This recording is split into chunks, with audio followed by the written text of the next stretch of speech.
Welcome to the BWWP video broadcast. The broadcast will begin shortly.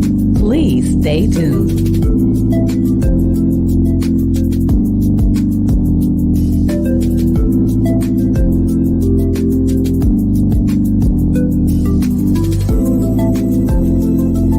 Welcome to the BWWP video broadcast. The broadcast will begin shortly. Please stay tuned.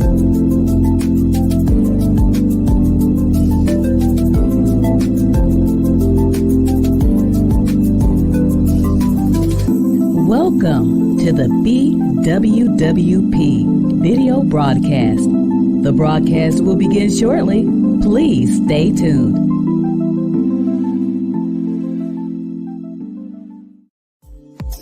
Welcome to Black Women's World, where Black women vibe and thrive together. And if you ain't a Black woman, you'll get to know at least one. Because this Black Women's World, my Black woman's world, is whatever I say it is, simply because I am. So welcome, Sister Nistas and Sister Nista lovers. We're here for you. Much love and peace.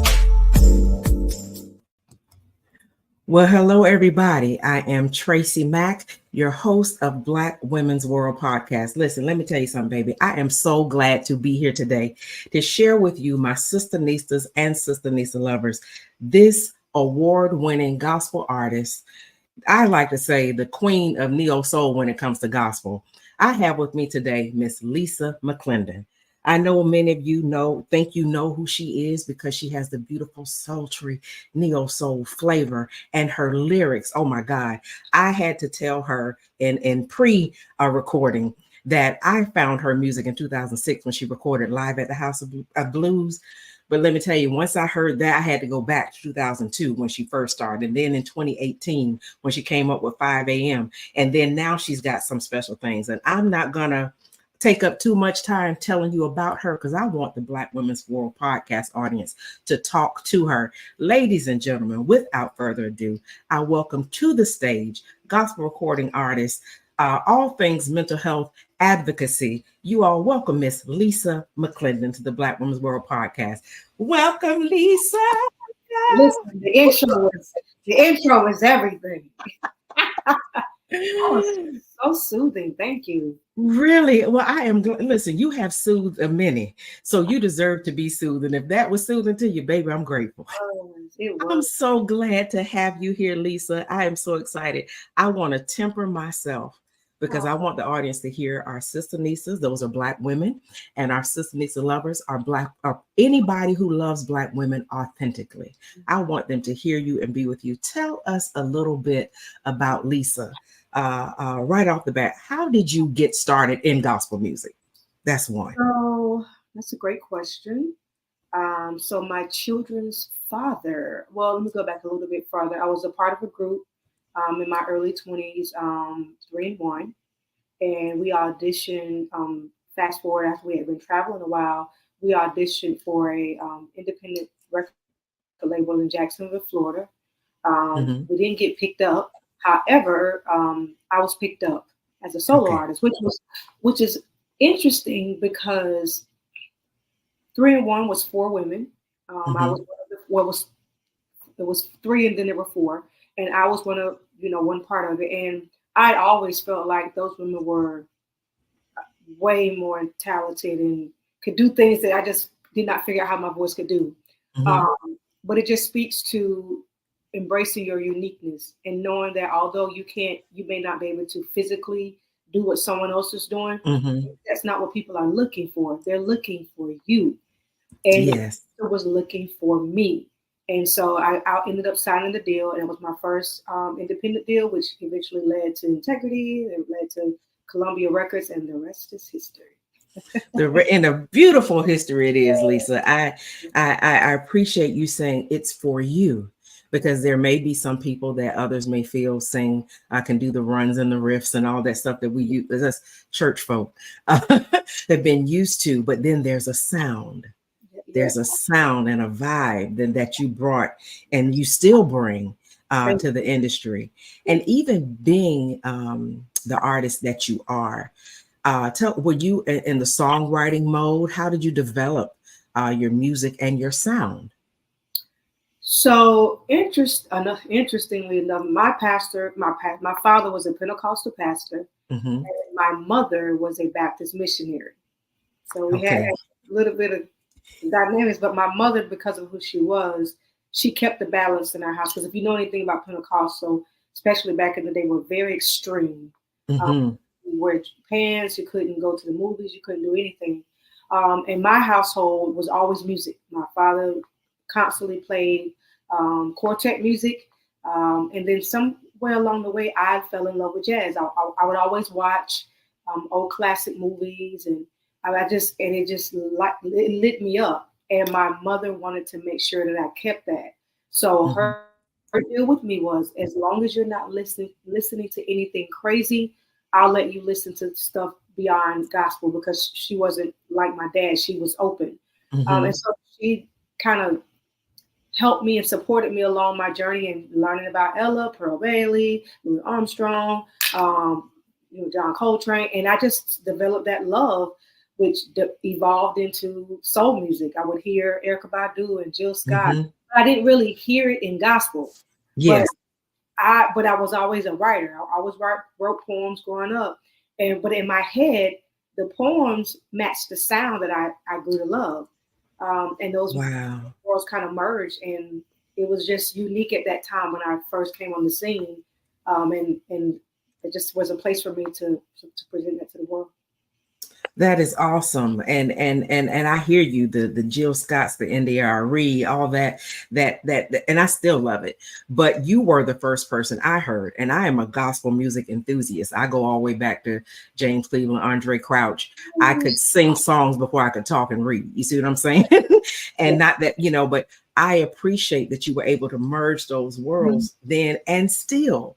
And even the progression of your music, as I've listened over the years, you're always relevant. Being a BK and a PK myself, and knowing, but you always remain.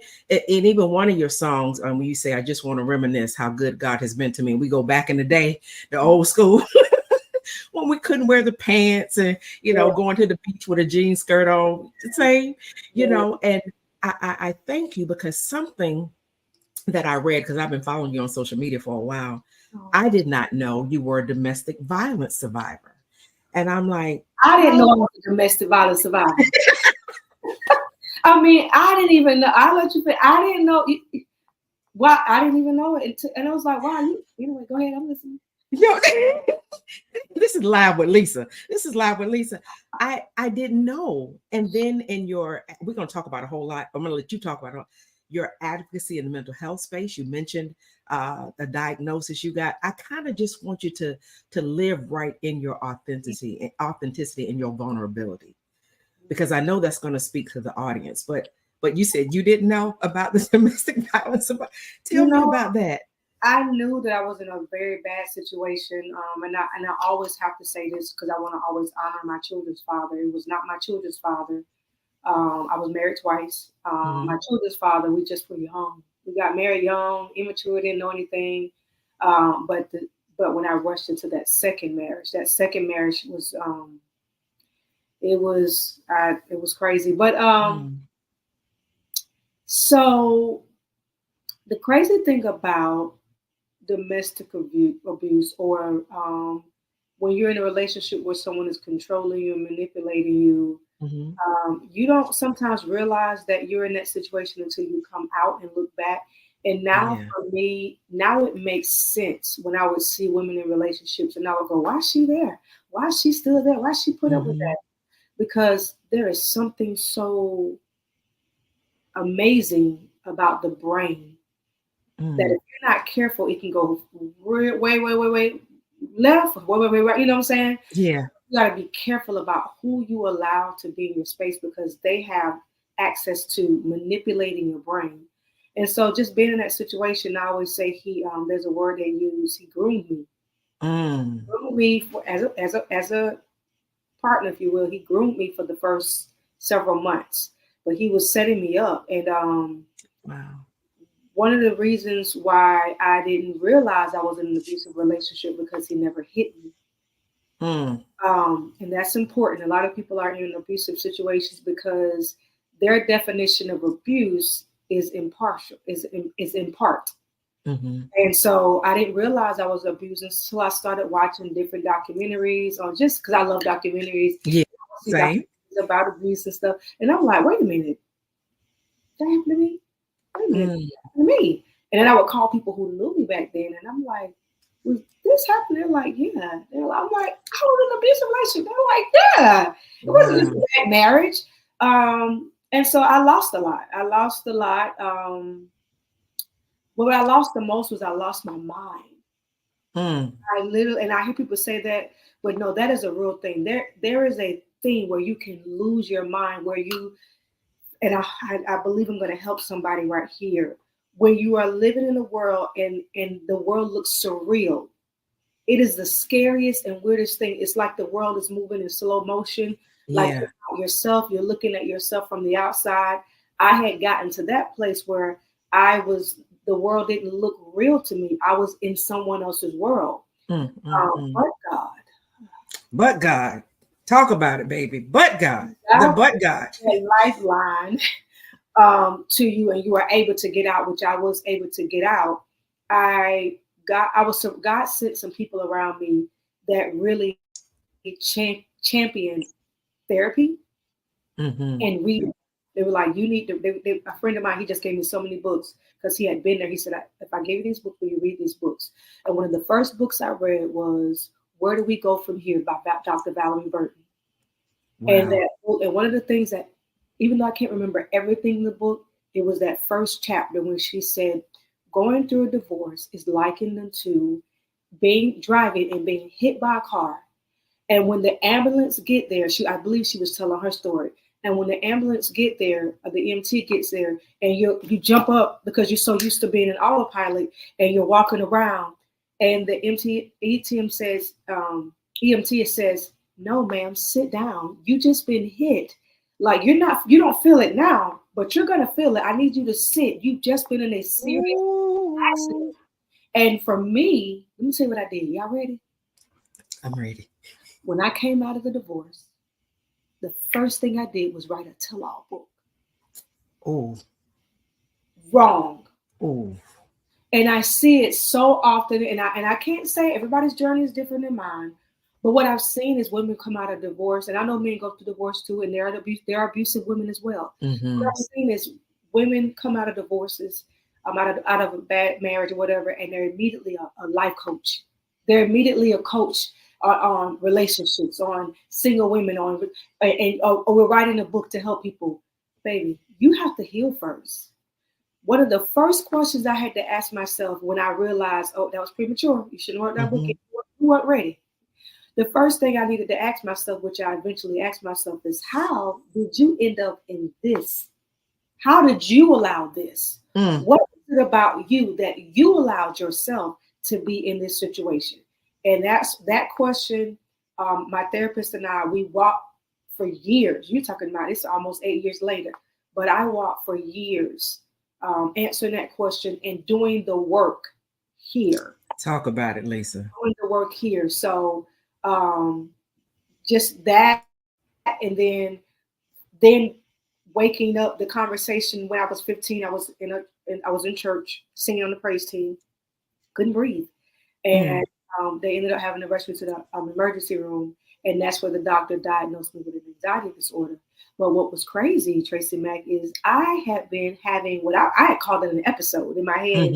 That would happen. I'm like, okay, there's that episode again. I had been having that episode since I was 7. I didn't get diagnosed, and no one knew about it until I was 15. And we didn't deal with it. We just gave it to Jesus. My parents we left the hospital. We never talked about it again. And from that point on, throughout my adult years, even as an artist, I had to navigate anxiety with no tools. And so to me, that's why that divorce, while it was crazy, the marriage was crazy, and the divorce was crazy, God uses things. God uses everything. God used that situation for me to get into therapy. Then I was able to deal with the diagnosis I had years ago. So it kind of all was full circle. Oh, baby, Lisa. That's a lot. Lisa, no, but you said it before you started. This is going to help somebody. Yes. You set the intention, you prophesied, I don't care how many, you said that helped somebody. It set so many bells and whistles off with me. Before we started recording and we said the things in common, I didn't realize how much, going back to the anxiety disorder, I didn't get diagnosed and I haven't had an episode since 2004, but I got diagnosed in 2004. I thought all those times back then I was about over 300 pounds. And I thought I was having, oh Lord, I'm having a heart attack. Felt like Fred Sanford, Elizabeth, I'm coming to join you, honey. But had no idea. But even then, even with bouts of depression and anxiety and things like that, it was taken to the altar. I was even asked to leave a church once I went and got help and got therapy and the right counseling. And it was, oh girl, you just pray. You need to pray. You need to fast. You need all that kind of stuff that people. So this, Lisa, will liberate. Yes. Or you ain't doing something right. Take it to Jesus. Or you did something wrong. Exactly. What did you do? What was your, and it's just the way we're made up. And if we would treat our mental, and this is a great segue, I think, if we treat our mental health diseases like we do our physical, when somebody has impaired vision, we say get glasses. If they break their leg, you get a cast, but we only put it on those things that you can see. But what about the unseen? What about just sometimes our physical construct, how we're made up, whether it be somebody does a Myers-Briggs test or your personality. I'm an empath, so I feel things different. But I was always told as a child it was weakness, to feel things. But I know it will liberate. And in that mental health space, you mentioned therapy. Yeah. You mentioned doing the work, baby. You mentioned so many things. It's like I'm sitting over here, feet just moving, because it's what it takes. I don't think, and there's a book by Tricia Hersey, and I have it on my shelf back there, probably it's not visible, called Rest is Resistance. I don't think we take the time to pause, to rest, to do the work.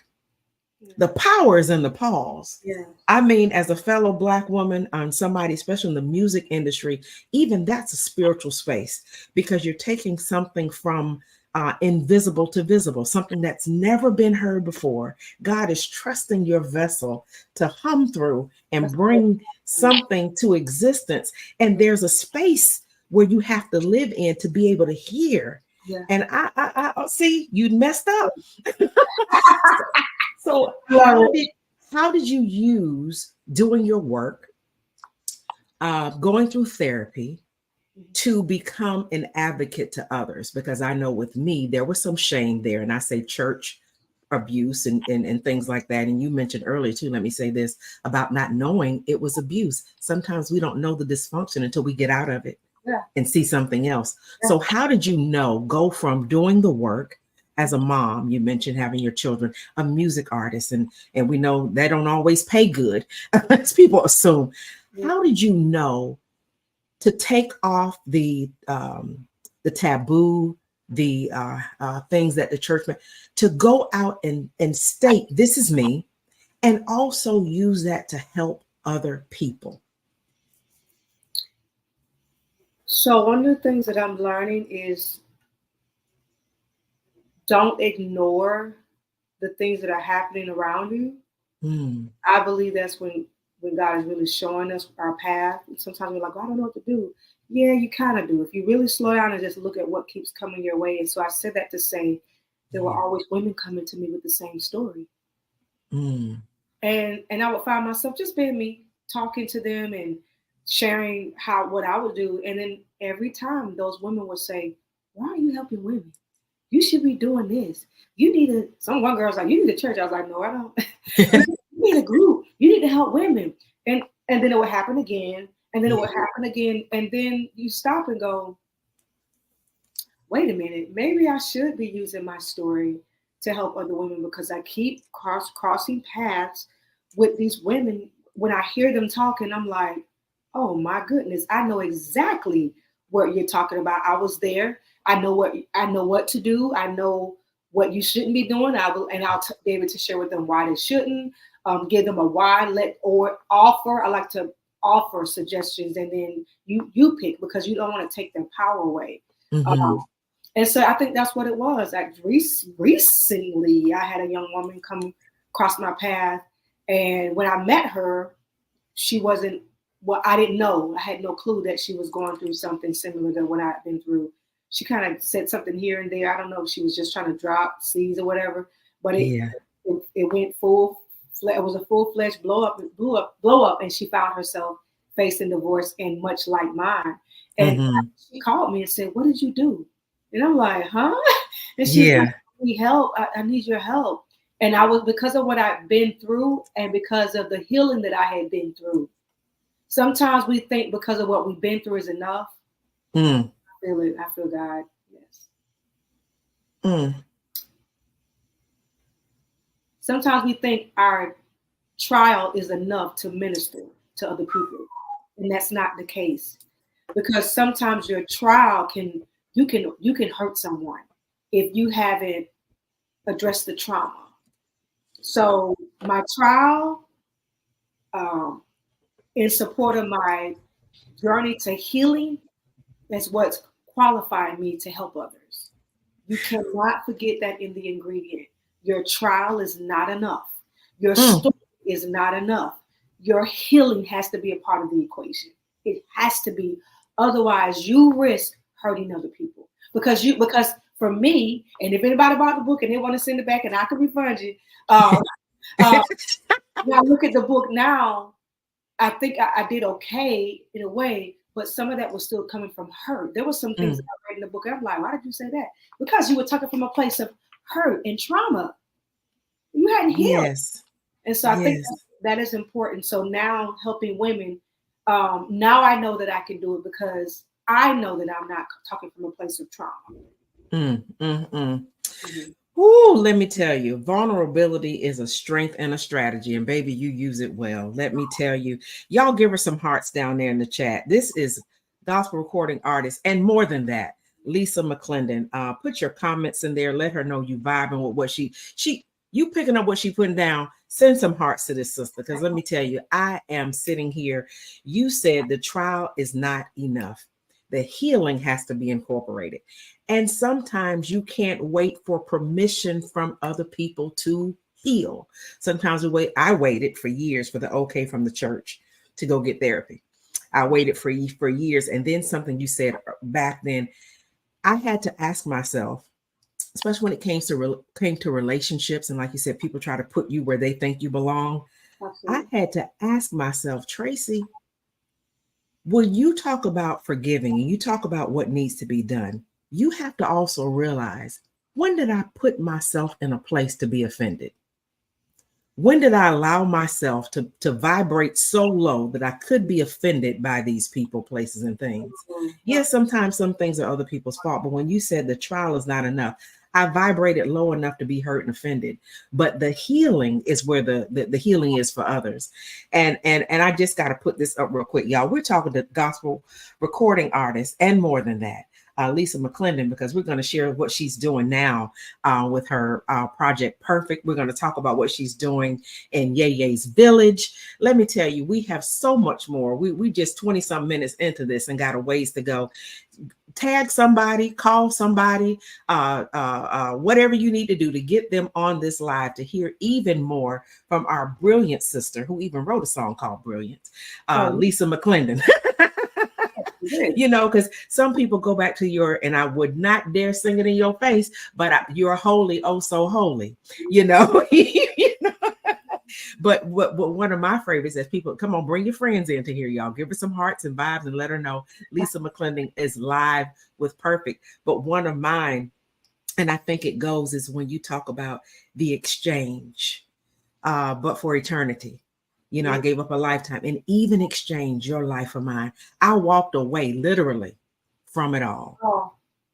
I walked away. I laid it all down. I laid down coaching practice, laid down church, laid down relationships. I messed around and prayed 3 years ago, Lord, remove anyone and anything that is not in alignment with your purpose for me, and remove me if I'm not in alignment with your purpose for them. And when I tell you the premises got vacated, Is there anybody? Not just is there anybody who loved Jesus, is there anybody who loved me? And I don't blame them, and I don't blame myself. Right. It was just the air. So, ladies and gentlemen, Lisa, tell us. You've got Ye's Village. You've got your new release, and I downloaded. I promise you, I put Scout's honor, my hand up to whatever. I downloaded the day it came out. Well, thank you. Perfect. And Yes. I'll put the advertisement. You all see the QR code, scan it. You can get everything, Lisa, her Instagram, her how to follow her on Facebook, Ye's Village, her latest. I don't say new because Lisa, you wrote timeless lyrics. I think your stuff stays relevant. I ain't blowing smoke up your wahoo. I'm a music enthusiast and I know what I'm talking about. So I appreciate that. Though. Tell us about Perfect. Tell us about Ye's Village, all the things, Lisa McClendon, all the things. Okay, so we can start with Ye's Village. So Ye's Village is a performing arts community that had been in my womb for maybe the last 5, almost 6 years. Mm-hmm. I've been working with children through the arts for many years. And then I had an opportunity to bring my idea to a major nonprofit corporation. When I left that organization, it came back to me again.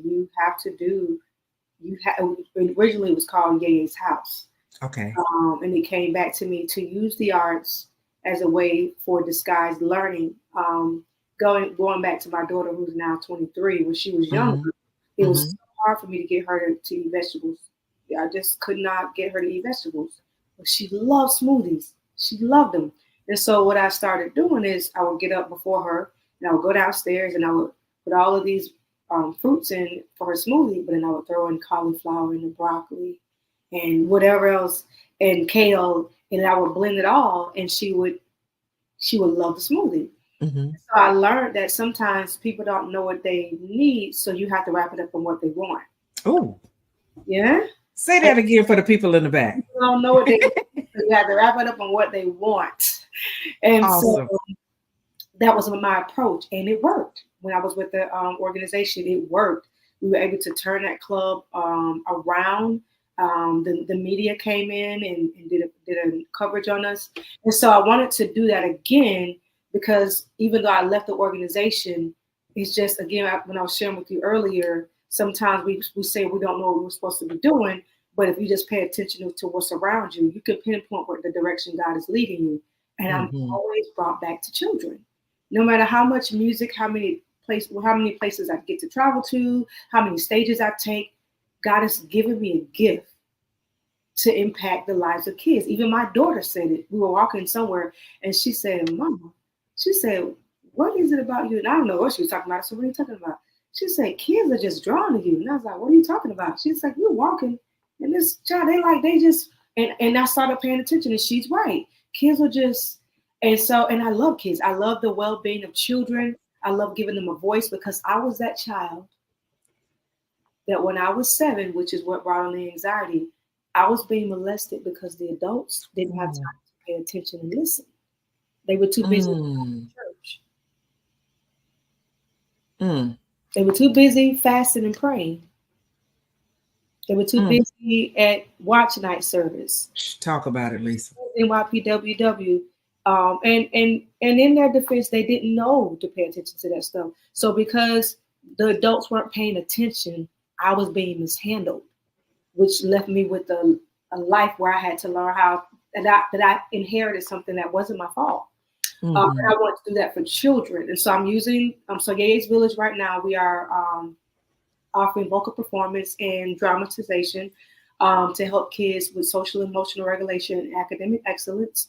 We also have a creative women's village. And this came as a result of coming out of that toxic and abusive marriage. I wanted to create a safe space for women who love the arts, who have somehow faced something traumatic in life and it took their voice away, because that happened to me. The first thing I left after I came out of that divorce was music. Because to me, I was like, I need a break.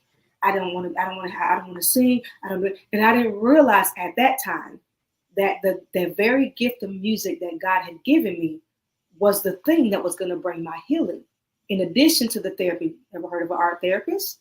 Music art Yes. therapist, which is what I'm in graduate school now for, to become a creative art therapist. But Awesome. I learned later on that God has placed art in this world as a part of the thing to bring us healing. And I want women to tap into dance, tap into vocal performance, digital and visual arts, singing, acting, all those things, and use their voice to find and give them a safe space. We're going to sing here. And so monthly we meet. Right now we're preparing for our first fall production, the Creative Women's Village. And then we're also preparing for the new school year for our youth village. So interested in checking more out, that's at yayasvillage.org. Awesome. Lisa. Oh, Jesus. I'm just telling you here and now, you are so amazing. I knew you were before, but talking to you now is so many things that you're offering that are needful and necessary. When you said with your daughter, you said some people, you wrap what they need and what they want. And in your Yaya's Village, I want to put that back up there, that you, yayasvillage.org. Please go over there and how you can get your voice back. As one that's also been involved in music, that is one of the things, and even as I have evolved in the way that I perceive God, there's some church songs that I had to stop singing, and lost that voice, because I don't vibe with that anymore. I'm not in that space anymore. I am inclusive. Yes. Side of the mountain. Yes, I'm not. And I'm not such a worm as I at the cross. I'm not. I know. Would he devote that sacred for such a worm as I? No, Jack, I ain't no worm. Yeah, and so it's so many other things. And when you said, because our voice is our first weapon, and they teach that as a military brat. My dad was a Marine in the Marine Corps, at least back in the day in boot camp, they taught them to yell, to use their voice, because it is your first weapon. You can scare the enemy. I know our Polynesian brothers and sisters, they have that dance they do when they buck their eyes, and it can put intimidation. So I thank you for bringing the voice back in Yaya's Village. And I'm not sure of the demographic that you have, but I know that it's helping Black women. Yes. And Black girls, because we need our voices in spaces. Sometimes we get afraid, and I appreciate it. And when you talked about the all the things, especially when it comes to how you were able to look back. And you mentioned earlier about the book. You said, I give you your money back. I give you a refund. Lisa, I just want to stay there for a second, because there's some things you wrote that you may not live now. But I think some people may need that, even though it was imperfect, even though some of it was out of pain, because if you go back and change it or pull it back, then it doesn't show where you were. That's good. Because what you write now, your voice is far beyond those things, what you used to sing back in the day. And, and I just sit here and I feel you. I can really feel the genuineness in what you're saying. I can feel the authenticity. I feel the power of God. I feel love in what you're saying. And how can we, I know we want people to go to yayasvillage.org. I know we want people to pick up your new music, Sound Perfect. Tell me about Perfect, because now I want to really get into the heart of the mental health advocacy.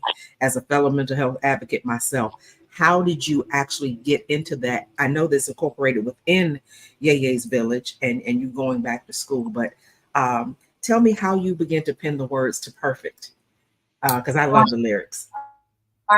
Thank you. I penned those words as a result of sitting and strolling on social media and feeling like I had no place in music again. Oh my God, this is my narrative. Oh my God, I've taken the last 7 years and taken a break, and now I'm back. And oh my God, things are different. People sing way better than what I can sing, and people are way more creative than what I am, and I can't do that. And I don't. And I stopped. I didn't know how to have my own voice. That I didn't know how to say that my voice was enough. Mm. And so I started comparison, and that insecurity rose, and then that comparison with others, and then the fear of failure. Because here's what's funny.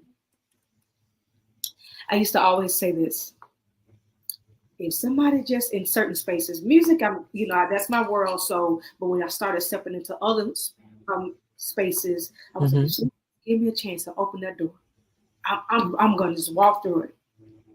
I can't tell you how many people have come to me and placed the key in my hand and pointed to the door, and I sat there in fear. Ooh.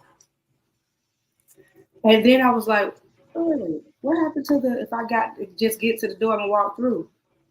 You ain't by yourself. Put down there in that chat if you vibing on that right there. Because go ahead. If you stuck, you got the key. There's the door. I have all the ingredients to make this cake, and I'm standing at the kitchen counter staring. You literally have everything you need to succeed, but you fear that even though I have all the ingredients, the cake is still gonna fall. I'm still gonna fail. And I'm like, no. And so that's where the lyrics came from. It's like, and then I thought about all the times that people have, been blessed by what God has been able to do through my life. And I'm like, you have no idea the fear that I deal with. You have no idea. And then I was thinking, I'm sure that these people that I see on social media, just like me, have the hamster wheel. They have the hamsters racing on the wheel behind closed doors. You know what I'm saying? It's right in this moment. It reminds me of the movie my dad, rest his soul. His favorite movie was The Wizard of Oz. Okay. Mm-hmm. And how at the end of that movie, the Oz, they pulled back the curtain. He was just a man fumbling behind the curtain. All of us are fumbling behind the curtain.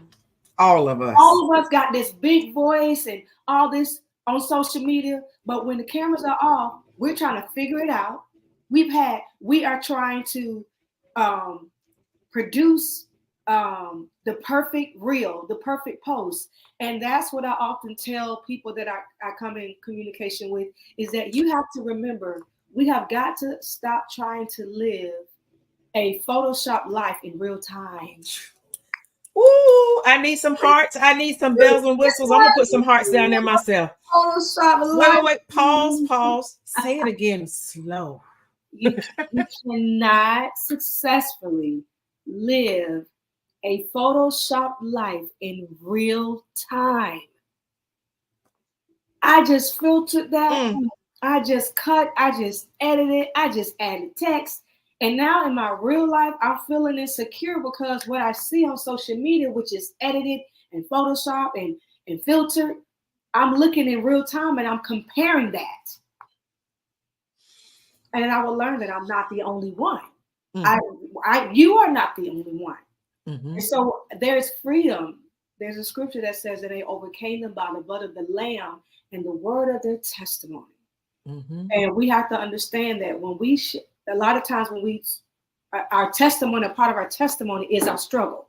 We talked about earlier that you can't move forward and help other people with just your healing. Well, you can't move forward too without your testimony, without your test, without your struggle. They both are the formula, both main ingredients. When you look on the back of sauce, it'll say the main ingredient. The main ingredient is your pain and your healing. You need them both.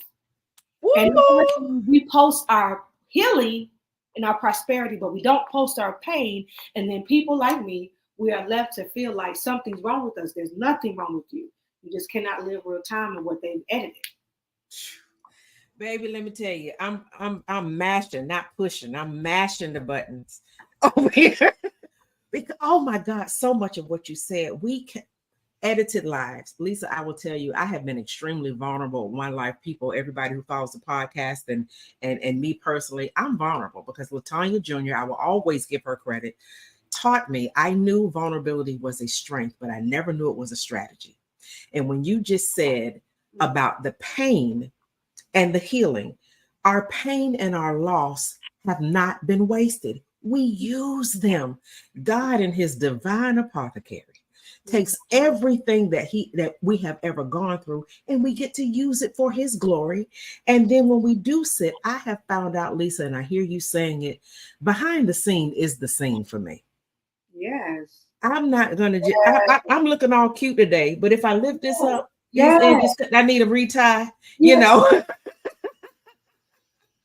That's real. It's just the real of who I am. And sometimes people don't follow us who may be showing our real because they don't think it's polished, because it's not perfect, because maybe we don't cater to the Hollywood. I've had people all the time to try to get me in the podcast companies to say, if you would just do some gossip pieces, or if you would just, kind of the Atlanta Housewives or the Housewives vibe. No, you're not going to get that here, because I'm talking to a Black woman who's real.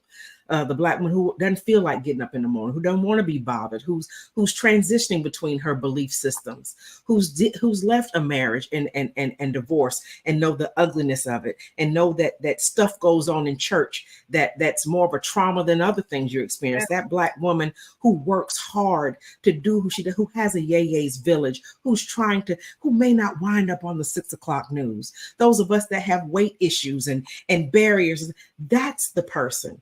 When you talk about perfect and those mental health spaces, a lot of times we're ashamed, but we're two Black women sitting here right now who said that we have had diagnosis in times past. We've gone through therapy. I got a maintenance sessions coming up on the 30th. I go every 45 days for a maintenance session just to make sure I'm good. Because we have our girlfriends, we have our circles, but sometimes that turns to whine, WHINE, and wine. Because it's good to get it off your chest. Dr. Bertice Berry talks about therapy. We got those things we can share. That. Yeah, we can share with each other, but every now and then you need some therapy.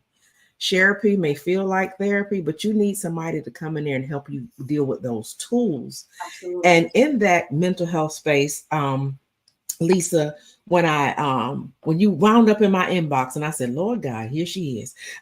When we talk about, you talk about the psychology aspect. Yes. And I know as a mental health first aid instructor, ever since 2007, been in that space to train other people in it. What is your outlet, including Yeye's Village and beyond that, where you tend to be a mental health advocate?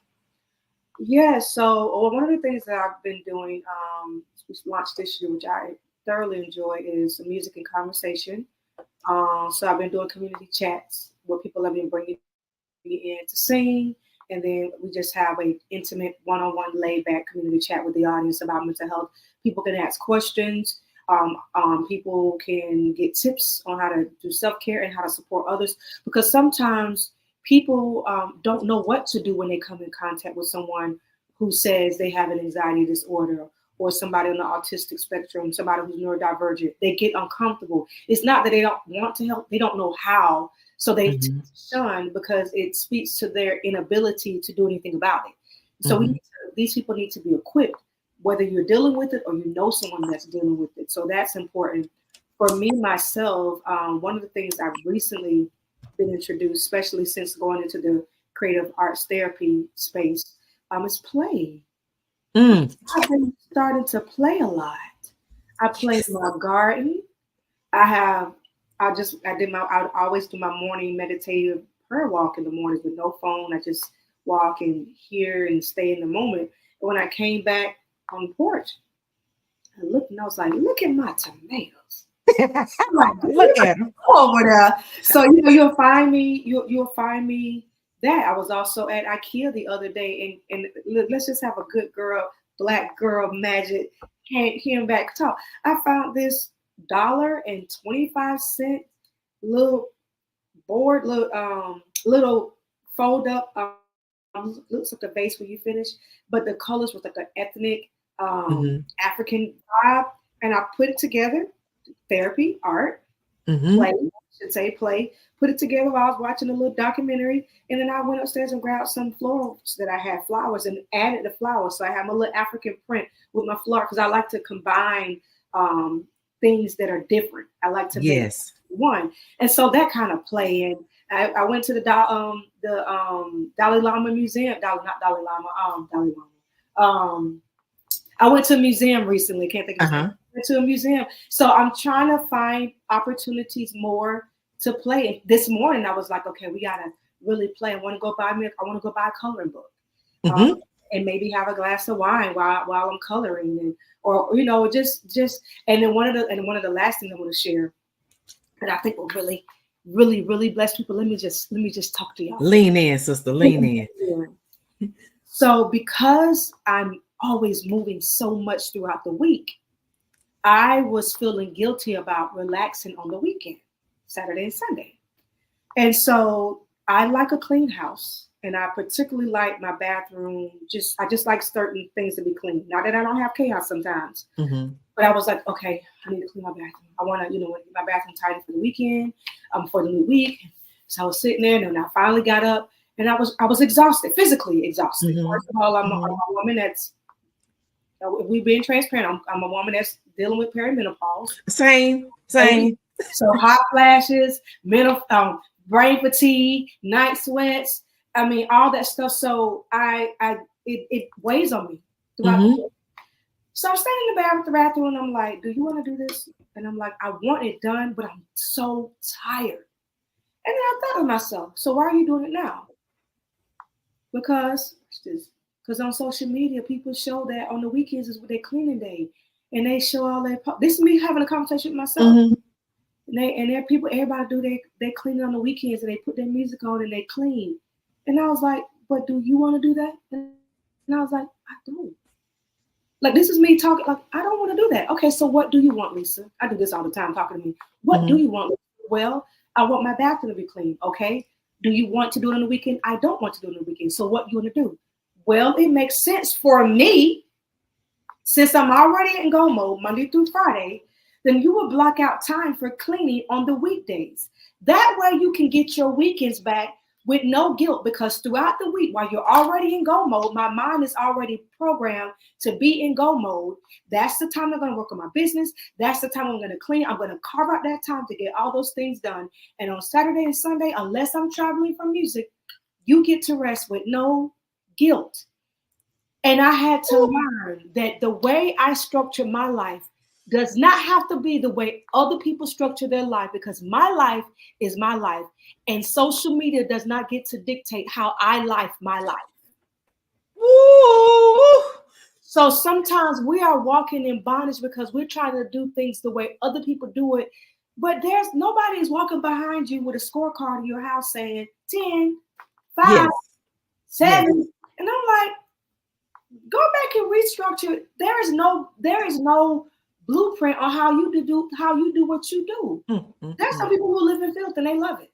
Who am I to say? That might not be the healthiest thing, but you know what I'm saying? Who am I to judge it?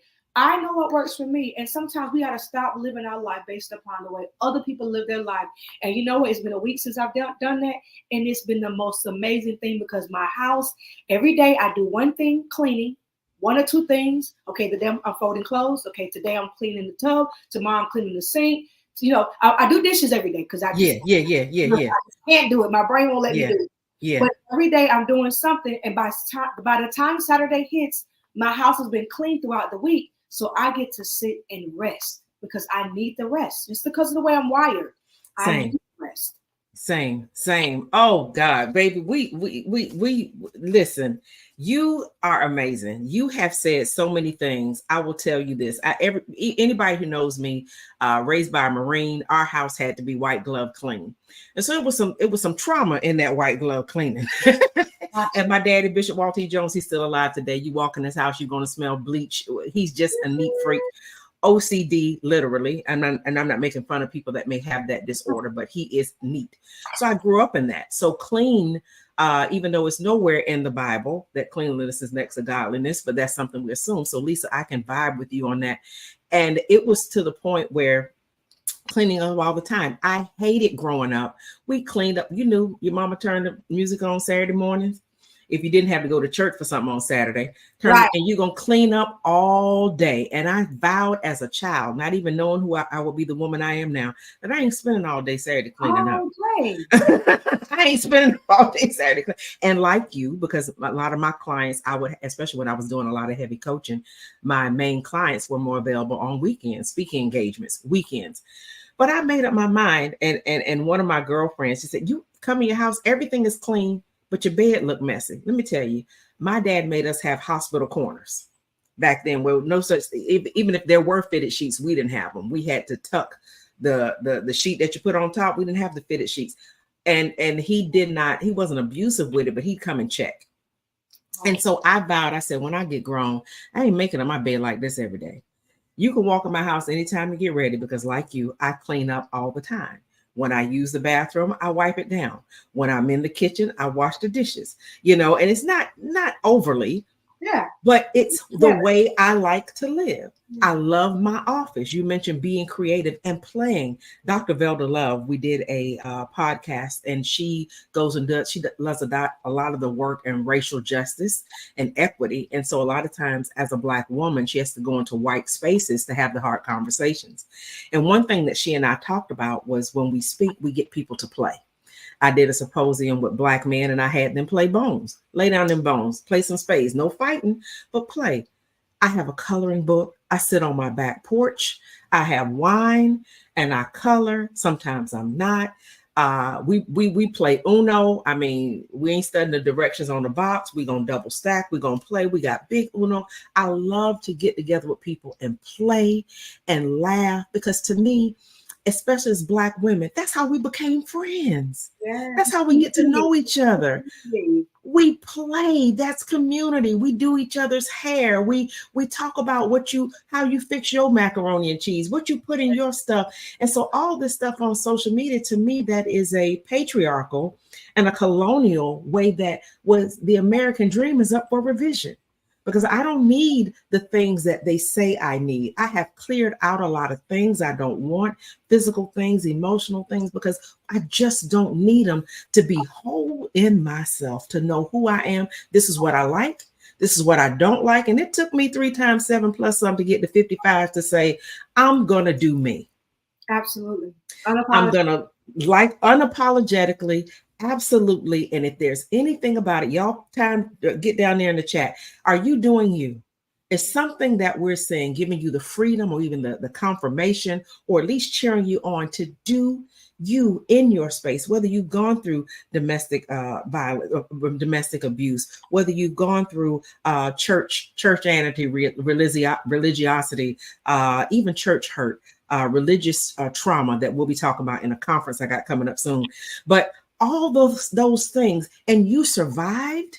Yes. Lisa had been what I like to call a whack-a-mole season, where you fix this and then this pops up. You got this, you got children, you got relatives, you got church, you got finance, you got music. You're trying to do this and everything's going on. Do we ever sit time to think, Trisha Hersey, and our rest as Black women is resistance? Our laughter right now, we have a political climate going on where some people don't even want to see Vice President Kamala Harris laugh. The fun, yes, the fun we can have. Life is good. Life is fun. Yeah, we got our hardships, but life, make it fun, make it good.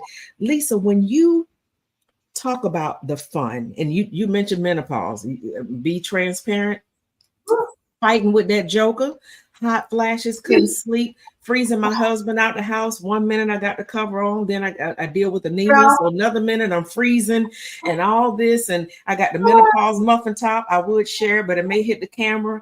All kind of stuff going on. I just 2 weeks I've just been on. I'm trying hormone replacement therapy. So far it's all right. We'll see how it goes. Yeah. But we have to understand our bodies and listen to ourselves. How can you encourage some of our Sister Nistas and Sister Nista lovers listening? How did you know that listening to yourself, the God in you, that divine being, how did you begin to listen to it and act on it and manifest that thing? Do you recall a particular time, or was it an ever evolving thing? What was that? I remember. Okay, so the way it started was when I came out of that, I was able to walk through that marriage. I gotten a life coach, Mm-hmm. One of the things she said, well, what do you like to do? And I couldn't answer her. I had no clue. And she said, that's the first thing we need to work on. She said, so this is what I want you to do. I want you to grab a journal and I want you to take yourself to dinner. And I remember saying this. It's funny when I hear myself say this now. I'm like, by myself? Oh, She's like, yeah, by yourself. And it was odd for me. It was odd. So I went, I took my journal and I remember writing, this is odd. I'm sitting here by myself. And I just kept doing it. I kept taking myself places and then I started walking. And from that, it's kind of like when you're dating someone, you start getting to know them. mm-hmm. And I started getting to know me. And then when that friend gave me books, I realized that I love to read. Love to read. Like I'll sit up now, falling asleep because I'm determined to get some reading in with it, and that's how I started learning that I like reading and I love museums and I remember I used to like these things and I didn't realize that I had walked away from it. So for me, having that life coach and taking that first solo dinner with myself was the journey. That was about almost 8 years ago now. Wow. And that's when it started. And then I actually, something practical that you all can try. I went online and I typed in bucket list for women, and then unique bucket list, and artistic bucket list, traveling bucket list. And bucket lists are always associated with doing things before you die. But I got the bucket list to do things to enjoy while I'm living, not necessarily to beat the clock. But I'm like, I want to do things and just enjoy life. And yes. So I pull up a bucket list, and I think I might have even said a bucket list to live. And it had so many ideas, and I was like, I want to just start accomplishing those things, and so that's where it started for me, dating myself. And as a result of dating myself, I got to know myself, and as a result of knowing myself, I started discovering things that I liked and some things that I never tried. I just wanted to try. Mm-hmm. That is awesome. That is awesome. That living bucket list. I really love that. Yes. Because I didn't realize I didn't know. We get put in places, especially if you're PKBK or sometime in the nature of my business, I have to behave like I'm an extrovert. But deep down inside, I'm an introvert. So handling in that ambivert space, I enjoy doing things alone.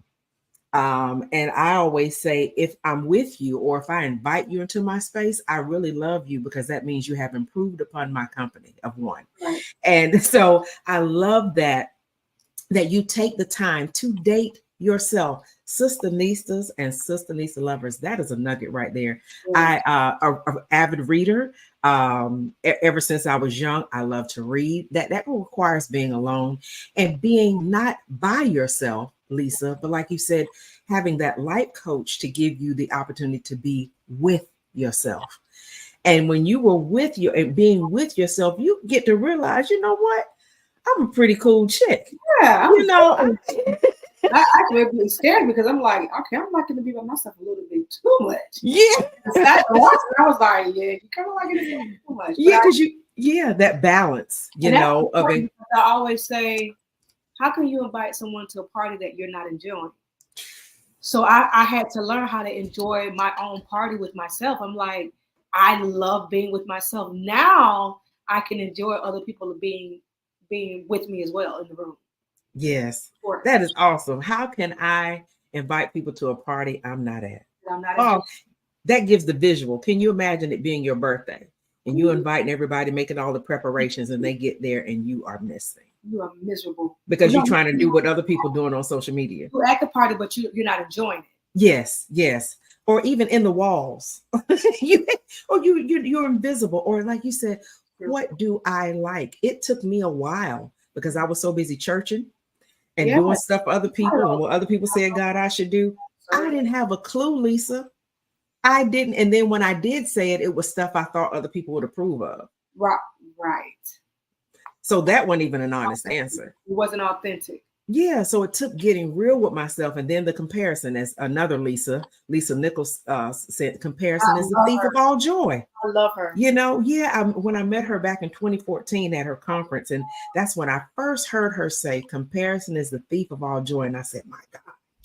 I have been robbing myself by comparing myself, other voices singing, other what they do, when we use the world's rubric to judge who we are, we don't go to IKEA to get the item. We don't make something that we like and we made for our house, because sometimes we do them and it's cute. Somebody will talk to you, oh, you ought to sell those. I've heard that, yes. You should sell them. And then they put you in. But I appreciate so much of what you said. I'm telling you, I could talk to you all day. I really could. I could listen to you all day. Comforting, yeah. Because you are brilliant. I appreciate that. Thank you. You are and I always say temper myself because I'm so excited about this and sharing this with people as we have, and you being so authentic. I want to appreciate you so much for who you have been, who you are, and who you are yet becoming. That serves the world so well, Lisa.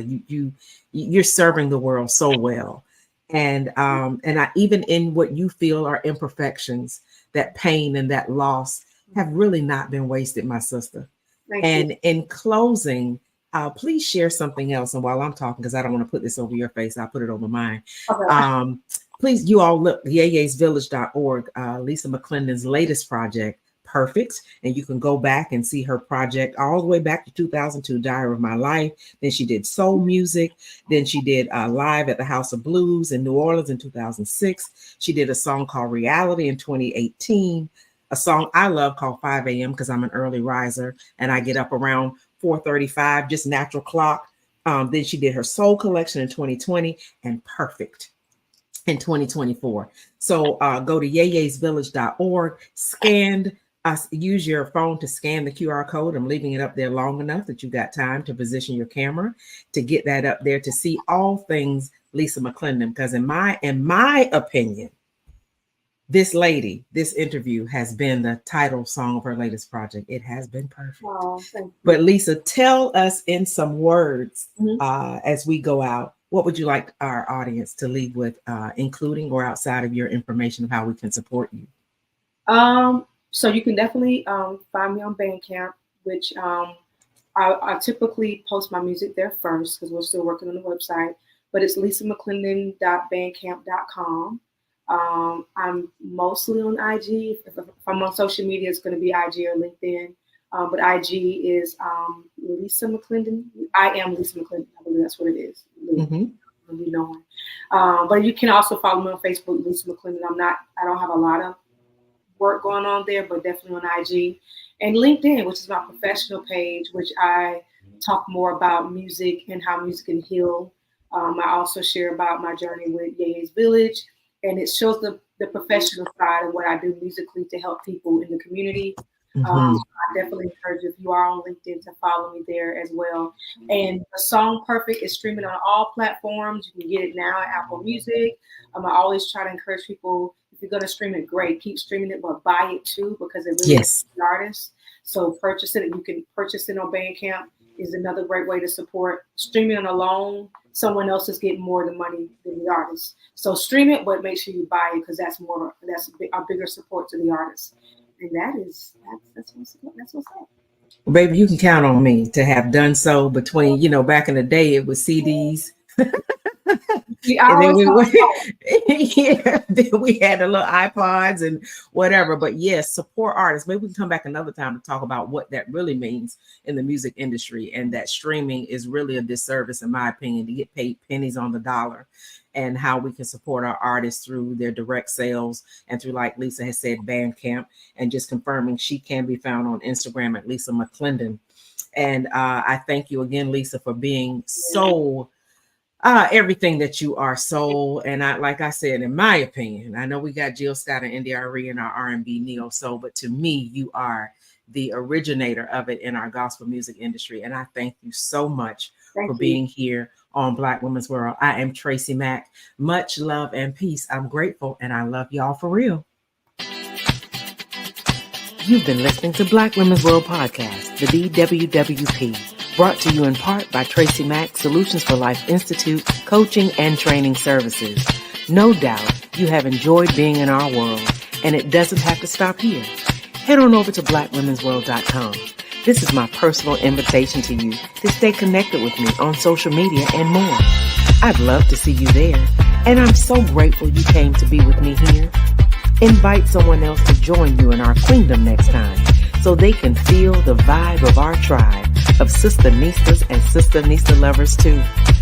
Remember to be kind, be authentic, be generous, be excellent, be grateful, and while you're at it, go ahead and be extraordinary, because that's just what Sister Nistas do, on purpose, through mission, with passion and compassion. It's a Black woman's world, baby, and you, my Sister Nista, are proof. I'm your self-discovery companion, your professional peacemaker, and your host, TracyMac. Wherever you are in the world, may you love and be loved by somebody. Peace.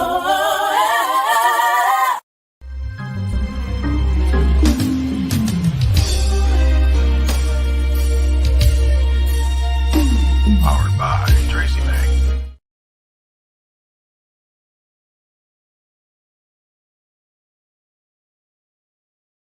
Lisa, can't you see? Sometimes your words just... I knew you were my people. You were my kind. You do it too. We're the jukebox. Baby, I love you. Love oh you my too. God. This was like